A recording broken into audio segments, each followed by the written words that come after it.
Moi, je parlerais plutôt de tolérance au lieu d'entente.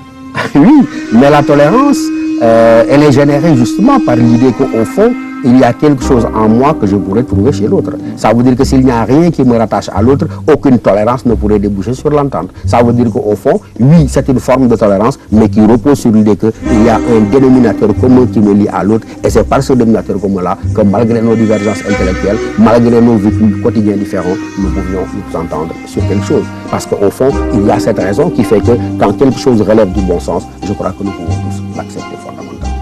Alors, comment dire que nous sommes d'accord sur une chose si elle est perçue de part et d'autre de façon différente? Oui, mais c'est que même si elle est perçue de façon différente, il y a quand même une dimension objective. Ça veut dire quoi? Il y a quelque chose de la réalité qui ne vient pas forcément de ma construction mentale. Et c'est justement à partir de cette chose qui existe en dehors de ta conscience, en dehors de ma conscience, sur laquelle nous pourrons véritablement s'accorder.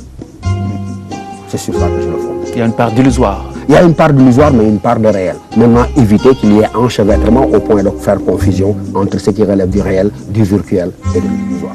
Et qui nous mène au désaccord. Et qui nous mène forcément au désaccord, oui, si on raisonne de cette façon-là. Mais il faut réussir justement à contourner ces désaccords-là à partir de ce que nous avons fondamentalement.